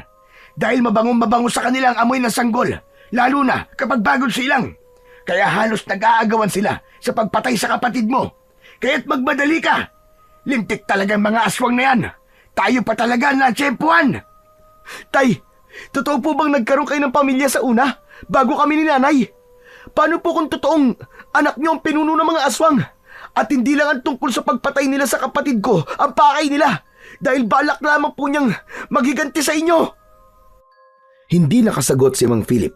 Habang mabilis ang takbo ng kanilang kalesa, ay napansin niya ang pamilyar na kalesa na nakasunod sa kanila. Agad niyang nakilala ang sasakyan ni Marco. May dala itong itak at sumabay sa kanila sa pagtakbo. Anak nang, mabuti palang sumunod ako sa inyo. Kung hindi, wala kayo gagamitin panlaban sa mga aswang na umaatake sa inyo. Maraming salamat sa pagtulong mo, Tol! Sige tol, gamitin mo muna ang itak na to. Nakaalalay ako sa inyo. Nandito lang ako sa uliang bahagi ng sasakyan nyo. Mag-iingat kayo, tol! Mabilis ang kanilang pagpapatakbo ng sasakyan. Ganon din ang kabayo ni Marco. Ibinigay ni Rodel ang itak kay Mang Philip dahil meron na siyang latigo. Habang ang maririnig na ingay ay ang iyak ng sanggol. Tunog ng yabag ng paa ng kabayo at ng malakas na pagaspas ng pakpak sa impapawid. Ipinagpatuloy nila ang pagtakas sa mga aswang habang tinatahak ang madilim na daan na ang tanging tanglaw lang ay ang malamlam na ilaw ng kanilang gasera. Dahil madilim at madalas ang paglingon ni Rodel sa gawin ng kanyang mga magulang at kapatid, hindi niya naiwasan ang pagtama ng kahoy sa kanilang kalesa. Nasira ang taling nakakonekta sa kabayo, kaya't humiwalay ang sasakyan sa katawan ni Asbar. Nahulog at bumagsak sa lupa si Rodel. Pasadsad siyang bumalandra sa malaking puno. Itinukod niya ang kanyang kamay sa lupa habang ang latigo ay mahigpit niyang hawak. Tumigil si Marco at mabilis na bumaba ng kalesa. Inalalayan nito kagad ang mga magulang ni Rodel para ilayo sa bahaging yun. Tuluyan ang hinintay ni Rodel ang pagdating ng 3 manananggal. Ito na lamang ang natitira sa mga aswang dahil napatay na niya ang iba. Tayong dalawa magtos! Ako ngayon ang harapin mo! Isang malakas na pagsipa sa ere ang pinakawalan ni Asbar bilang pagsang-ayon sa mga sinasabi ni Rodel, habang ang kanyang ama naman ay tumabi sa kanya para makipaglaban rin sa mga aswang gamit ang itak. Pagmasdan mo, Philip, ang gagawin ko sa pamilyang pinili mo kumpara sa amin ang nanay ko. Ano bang pinagsasasabi mo?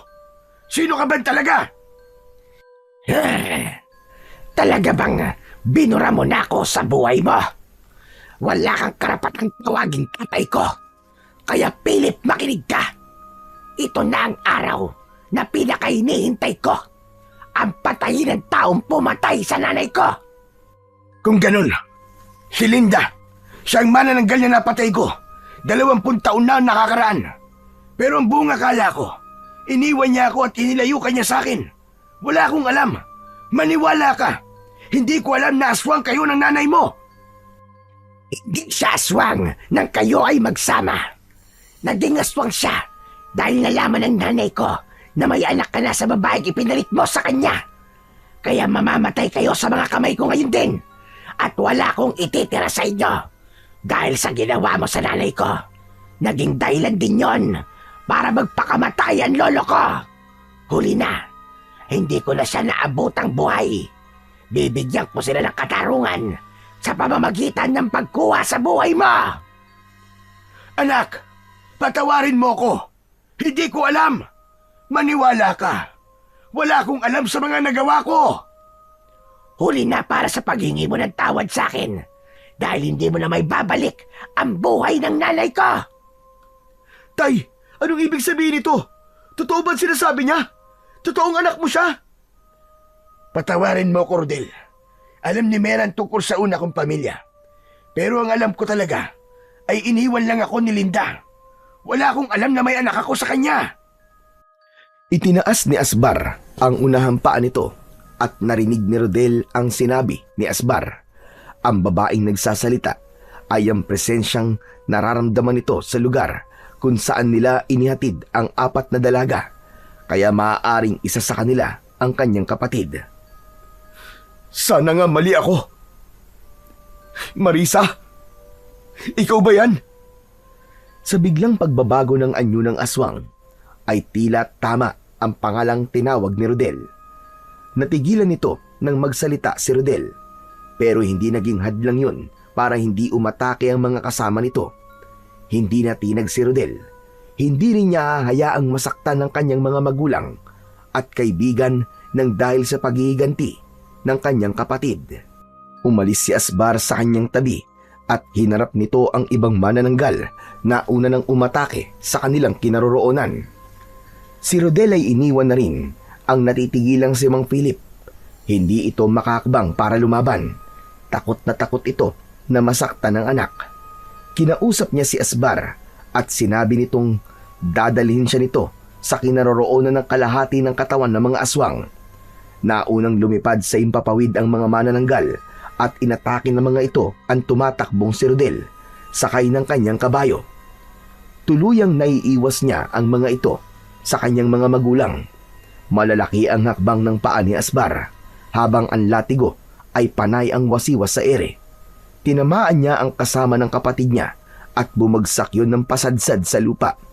Nasunog ang katawan nito at tuluyang naging abo. 2 na lang ang nakikipag-unahan sa kanila sa pagpunta sa kalahating katawan ng mga ito. Ngunit makapangyarihan ang kulay pulang kabayo. Nauna silang dumating sa kinilalagyan ng kalahati ng mga katawan nito. Akma na sanang hahampasin yun ni Rodel ng hawak niyang latigo, ay biglang sumigaw ang kapatid niyang si Marisa. Wag! Ako ang biktima rito! Kaya ako ang dapat na mabuhay! Hindi, ate. Pareho lamang tayong biktima. Pero hindi ko hahayaang patayin mo ang tatay ko. Totoo ang sinasabi niya. Wala siyang alam sa mga nangyari sa'yo. Hindi ikaw ang nasa kalagayan ko. Kaya mo nasasabi ang mga yan. Kayo ang pumatay sa alaga ko si Buddy. Kaya walang dahilan para hindi ko gawin to. Akma na sanang hahampasin ni Rodel ang kalahating katawan ng kanyang kapatid. Bigla naman siyang inatake ng isa pang manananggal na kasama nito. Iniumang nito ang matulis na kamay sa kanyang muka at saktong ilang dipa na lamang ang layo nito sa kanya. Mabilis na humarang ang kanyang kapatid. Bumagsak si Marisa sa lupa at ipinaliwanag ni Asbar na kontra sa manananggal ang kuko ng kapwa nila aswang. Kaya bumundol ang kaba sa dibdib ni Rodel. Maya-maya pa ay dumating na rin si Mang Philip, sakay ng kabayo ni Marco. Mabilis na bumaba ang mga ito sa kabayo. Saktong pag-atake muli ng aswang ay tumayo si Rodel at hinampas niya ng latigo ang aswang na umatake kay Marisa. Napuluputan yun sa leeg at kasabay ng paghiklas niya ay nasunog naman ito. Muli niyang binalingan ang manananggal na ngayon ay nasa braso ni Mang Philip. Habol ang sariling hininga nito habang nakatingin sa muka ni Rodel. Agad siyang lumapit dito at siya ang umalalay kay Marisa. Wala naman akong balak na tutuhanin ang pagpatay ko sa inyo. Ang gusto ko lang naman, malaman ni tatay na nagkaganito ang buhay ko. Ate, bakit mo yung ginawa? Bakit ka umarang? Pareho lamang tayong anak at walang alam sa nangyari. Patawarin mo ko, Rodel. Pero masaya ko nang makita kita sa sakayan. Alam ko agad na ikaw ang kapatid ko. Anak, Diyos ko, patawarin mo ko sa mga nagawa ko, anak. Bakit naging aswang ka? Bakit kayo nagkaganito? Dahil sa galit, tay.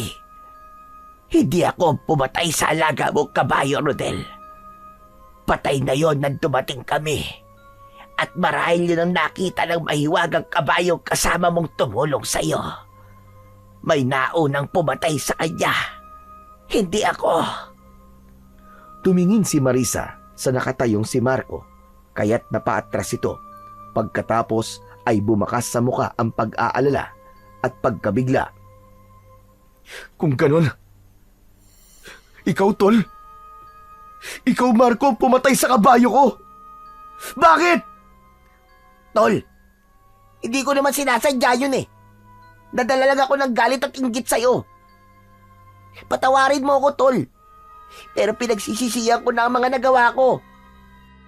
Tol, buhay ng kabayo ko nawala nang dahil sa inggit na sinasabi mo. Ano ba ang kinaiinggit mo sa akin, ha? Hindi naman ako mayaman, ha? Dahil palagi ka na lang maraming pasahero. Pareho naman ang trabaho natin, pero mas malaki pa ang kinikita mo sa akin. Tol, hindi ko hinihiling na patawarin mo kagad ako dahil alam kong walang kapatawaran ang mga nagawa ko. Pero Tol, totoong nagsisisi na ako sa mga nagawa kong pagkakamali. Patawarin mo ako, Tol. Hindi ako makapaniwalang ikaw na kaibigan ko pa ang papatay sa nag-iisa kong kabayo. Tol, patawarin mo ako. Hindi ako naging mabuting kaibigan sa'yo. Mabuti naman at alam mo. Tol! Marco, huwag mo ako matawag-tawag na Tol. Dahil ang totoong kaibigan, hindi gagawin ang bagay na yon. Makakaalis ka na. Dahil ayoko nang makita pa ang pagmumukha mo. Sinungaling ka! Traidor! Sige na, umalis ka na! Bago pa man dilim ang paningin ko sa'yong hayop ka! Wala nang nagawa pa si Marco nang ipagtulakan ito ni Rodel dahil kahit saan patignan ang ginawang yun ni Marco ay desisyon ng isang taong walang puso. Hindi matanggap ni Rodel na sa kapatid pa niyang si Marisa malalaman ang pagtatraidor sa kanya ni Marco. Muli niyang binalikan ng kanyang kapatid habang hinahabol ang sariling hininga. Gawin mo na. Ilapat mo na ang latigo sa kalahating katawan ko. Nang hindi ko na maramdaman ang sakit. Sige na, Rodel. Ate, hindi ko kaya. Nakikiusap ako sa'yo. Lumaban ka. Asbar, sabihin mo, may magagawa ka ba para iligtas ang ate ko? Asbar! Malungkot na yumuko si Asbar habang hindi makatingin sa kanya. Si Mang Philip naman ay nagpalipat-lipat ang tingin sa kabayo at kay Rodel. Tila nakikiusap din ito kay Asbar. Tay, alam ni ate ang tungkol sa agimat na papatay sa kanya, Tay. Diyos ko, Marisa. Anak, alam mo mapanganib sa'yo ang agimat ng kapatid mo, pero sumugod ka pa rin. Kung ganon, binalak mong mamatay sa kamay ng kapatid mo. Ganon na ba kasama ang tingin mo sa akin, ha? Para gawin mo to. Tuluyan nang bumalik ang tunay na anyo ni Marisa habang nakahiga ito sa braso ni Mang Philip. Wala nang magagawa ang kahit na anong klaseng malakas na kapangyarihan sa oras na masugatan na ito ng kuko ng kapwa nito aswang. At hindi na nila maililigtas ang kapatid. Maghihintay na lamang sila ng pagsikat ng araw para sa kamatayan nito. Ngunit dahil sa kahilingan ni Marisa kay Rodel para hindi na ito mahirapan, hinaplos nito ang latigo at unti-unting tinupok ng apoy ang buong katawan ni Marisa kasama ng kalahating katawan nito. Umalingaw-ngaw ang malakas na pag-iyak ni Rodel at Mang Philip sa pagkawala ni Marisa. Sa braso ko, sa mga kamay ko namatay ang aking anak. Hindi ko man lang siya nayakap. Hindi ko man lang nakuha ang kapatawaran niya. Diyos ko, ang anak ko. Patawarin mo ko, Marisa. Patawarin mo ko, anak. Tay, wala po tayong kasalanan. Hindi po natin alam ang totoong nangyari sa kanya. Ang mahalaga kahit sa kahuli-huli ang sandali po, mas pinili po niyang maging mabuting nilalang. Para sa atin. Inalalayan ni Rodel na tumayo si Mang Philip. Bagsak ang balikat nitong nakatungo sa lupang iniwanan ng bakas ni Marisa. Naramdaman ni Rodel ang awa para sa kanyang ama. Alam niyang hindi rin ito kagustuhan ng nangyari sa kapatid niya. Dahil walang ama, nahahangaring mapahamak ang sariling anak. Kaya naniniwala siyang hindi man sa ngayon ay darating ang panahon na magkakaroon din sila ng pagkakataong muling magkasama-sama sa panahong wala ng galit sa isa't isa at pagmamahal na lamang ang natitira sa puso nila. Nang pumagitna ang katahimikan sa kanilang tatlo, ay nagpaalam naman sa kanila si Asbar. Malungkot itong umalis dahil hindi raw yun ang inaasahan nitong katapusan ng aswang na nagbalik sa baryo. Hindi ito masayang merong mga nagbuwis ng buhay dahil sa galit at inggit ng isang kaibigan. Kasabay ng pag-alis ni Asbar, ang paglaho ng kanyang agimat na latigo sa kanyang mga kamay. Malungkot man ang katapusan ng buhay ng kanyang kapatid.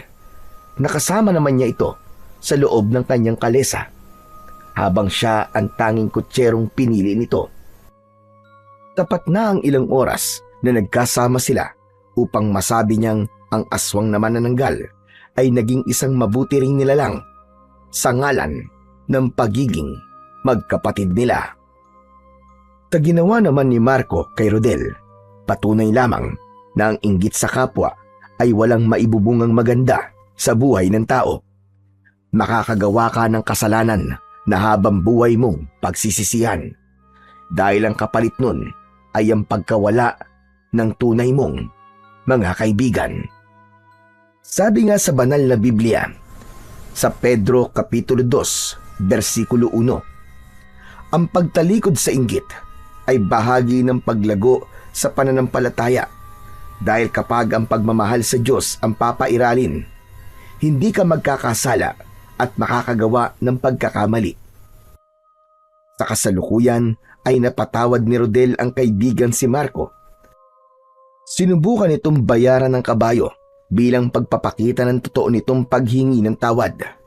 Ngunit hindi yun tinanggap ni Rodel dahil para sa kanya, ang paghingi ng tawad ng kanyang kaibigan ay pagpapakita ng tunay na intensyon nito na nagsisisi na ito sa kanyang ginawang kasalanan. Matapos ang mga pangyayaring ito, ay nagkaroon muli ng kabayo si Rodel sa tulong ng kanyang ama, at magkasama muli sila ng kaibigan si Marco sa pagbiyahe ng mga kalesa nito. Wala ng galit, wala ng inggit, tanging totoong pagkakaibigan ng naiwan na minsang sinira ng inggit, ngunit muli namang binuo ng pagpapatawad at pagmamahal.